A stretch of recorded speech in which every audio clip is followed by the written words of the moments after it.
Hi, welcome to my channel. Welcome to Olive's Tree. I'm Mandy and I'm one of the 12 branches on my mum, Olive's Tree. And I have something I want to share with you that I think is just so cute and it's really fun and easy to do. So if you've got kids or grandkids, give this a go. So here is let's go back a bit, one of my Christmas cushions that I've made. And what I've done is I've drawn something on some calico, and that's been washed and ironed. I did wash it first so that the crayon would get in, get that sizing off the fabric. And I've just drawn on a picture. Then I've coloured it in with crayons. Now once I did that, I did a black border, and then I did a bit of a log cabin sort of thing, then another black border, and as you can see I've stitched around so it's got that nice edge.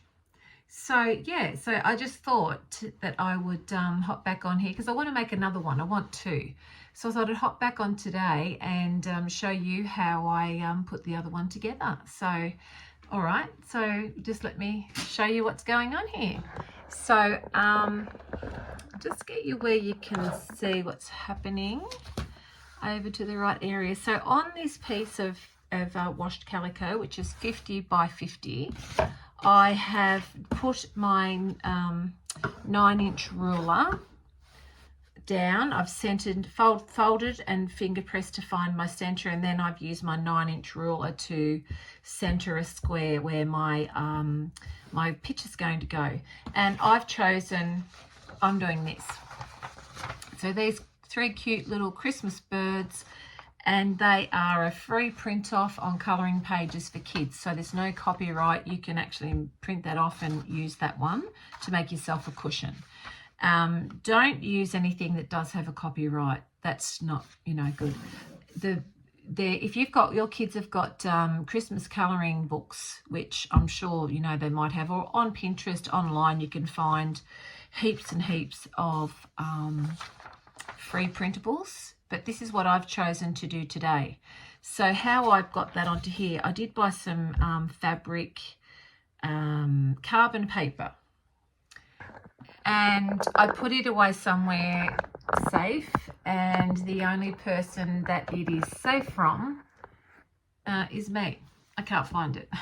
So what I did was I taped my fabric after I drew my square. I taped it to my sliding glass door, and then I got this with some sticky tape on the back, and I positioned that behind it inside that square where I wanted it, and then I just traced around it with a friction pen. I'm going to go over my edges with a very fine Sharpie in the end anyway, or a fine ink pen, so it didn't matter if they had, black, grey ink, whatever. I do like the Crayola. I do think that they do, give a nicer, well, they're nicer to colour with, actually, to be honest. Don't get the kids' crayons that have the plastic centre to stop them breaking. That's not good. Now, the other thing I have is, and I've got to stop saying now, that's not quite big enough. This one will work. So my husband's a painter, so I've got sandpaper everywhere. So I've got a piece of 120, and I'm just going to slide it underneath my picture, and that will help stop the fabric from slipping. And it'll also grab onto the pigment from the crayon as well. Okay, so I'm back. I've actually taped the sandpaper down to my desk. That way I can turn my fabric if I feel I need to, because there are some small pieces or small details in this picture. And I hope I've got that lined up where you can actually see it. I hope I'm not too far forward. I think that's okay. And it's good just to keep your original picture close by in case you've missed out on any of your drawing lines. You want to be able to just sort of quickly fix those up if you can. And then it's just a case of, okay, where do I want to start? Well, what colour do I want to make the bird? I like to do a bit of white on here first. So I'm just going to go backwards and forwards, especially around on their little breastplates here. I want them to stay wide anyway. So I'm just going to get some white on there. And you'll think that the white won't show up on the calico, but it actually does. However, if you put it obviously onto anything lighter than the calico, it's just going to be lost. But the beauty of the white, I find, is that it actually helps highlight some of the other colors. So any areas that you think you might want to really stand out, a bit of white underneath first can actually help do that. So as you can see, it's really easy. So you're just going to use your imagination and just sort of go around and get a nice even piece of, or nice even coating of the white on there. And yeah, that's looking pretty good. And you know, once I've got that bit done, because when I get to this point where I've got this white done, what I'm going to do is I'm going to iron it. I'm going to pop a piece of, I did have it here somewhere, piece of paper towel over here. And with a dry iron, I'm just going to go backwards and forwards and iron that so that it'll melt all of the crayon into the fabric. So it's going to stay there, and you can wash it quite a few times before any of that will wash away. So that's something, you know, that's really good. Now, I think I actually want all of these little pom-poms to be white. So I'm just going to carefully get in there and just get that little bit of white where I want it now. And yeah, that's looking pretty good. So then I need to think about what colour I want to use for the birds. What colours do I want them to be? Well, I know that the holly, there's going to be a little bit of green here and some red. Our branch is going to be a brown. And yeah, I have to sort of decide what I would like to do with the birds. Do I want to make them yellow? Do I want to make them green? Red? I'm not sure. I'm going to start here with this guy here who's orange. I'm just going to have a little check of that. Okay.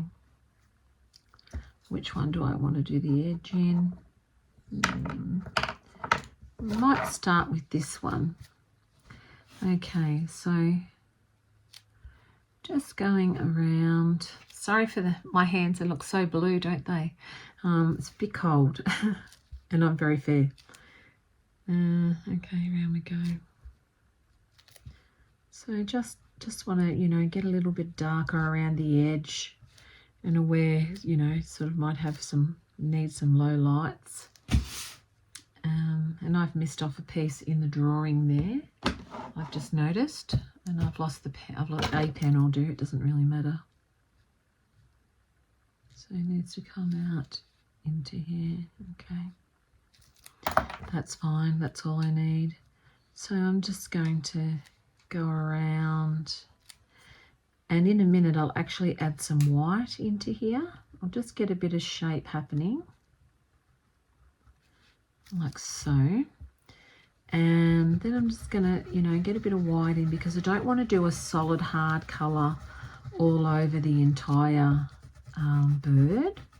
I want some darker areas and some lighter areas. So just gonna get some crayon on there, and then we can just sort of, you know, go back in and just sort of bring that color around.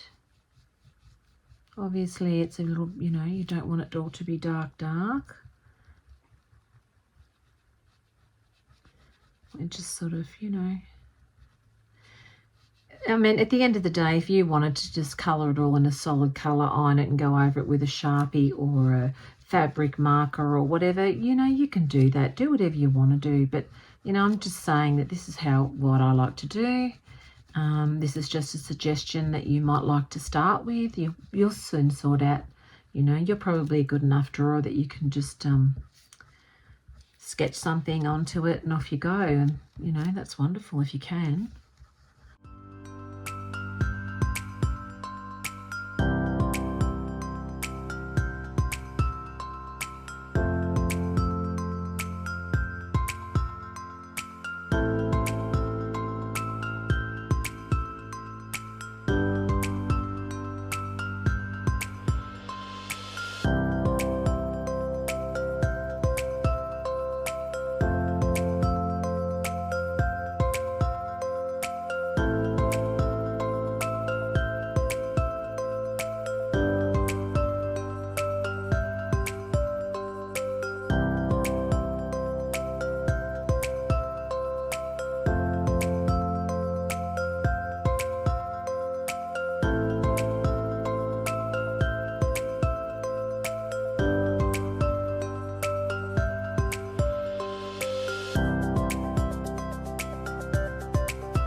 Okay, so I've added on all of my trims going out, as you can see, and I've squared up and I've put on a back. Now this back that I've put on, I just want to talk about for one sec.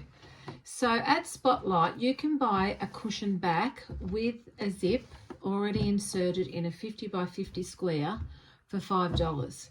Now, if you go in and you price your zipper and then add your fabric, and it's actually on a good bit of canvas, it's not calico, it's a bit thicker, or drill, duck, whatever you want to call it. And so the zip has already been fitted and it's been squared to 50 centimeters. So I've got quite a few of these laying around, so that's what I'm using. But if you don't want to do that, then you can just pop a zip in, or you can do an envelope opening, whatever you want to do. You can even leave a gap in one of the sides and just fill directly, you know, sew it back around onto the front of your cushion. You can just put filling in there and stitch it up by hand, and you know, like that. But I don't want to have these out all year round, and I don't want to have to store them, so that's why I've made them into a cushion. And yeah, so I just find that, you know, these cushion backs are just amazing. They're so good. The zipper's all in there, it's all ready to go. You just lay it over, right sides together, sew round, and yeah, turn it in the right way and you're done. All right, so I'm just onto the last part of the sewing for this cushion now. And what I'm going to do is I'm just going to stitch in the ditch just around the edge of where this, I haven't ironed that very well, where this outside black actually goes. And I've just realised that I've cut this black thinner than on the other cushion, but it doesn't matter because they're not going to sit together, and I'm not worried about that at all. Yeah, wasn't watching what I was doing. So I'm just going to sew around here, and then we'll pop a cushion in and we'll have a look and see what it looks like.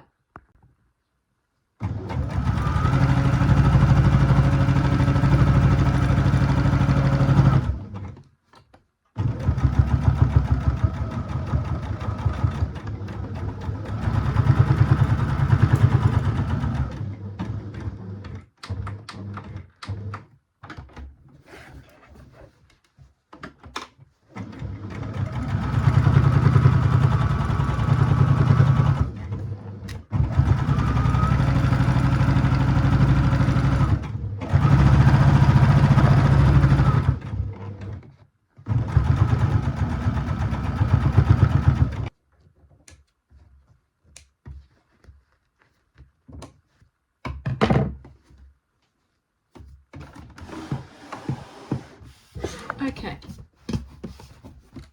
so there we go. I've got a few threads to trim off, but I'll do that a bit later. Once you know, people lean on them for a little bit, they do go a little bit flat. So I'm just going to go ahead with the 16. So we're just going to pop that in through the zip.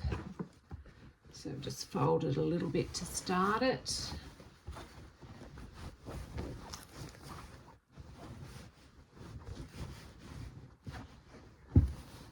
Just pop that in, get it all the way around, and try and zip it up. Okay, so there we go.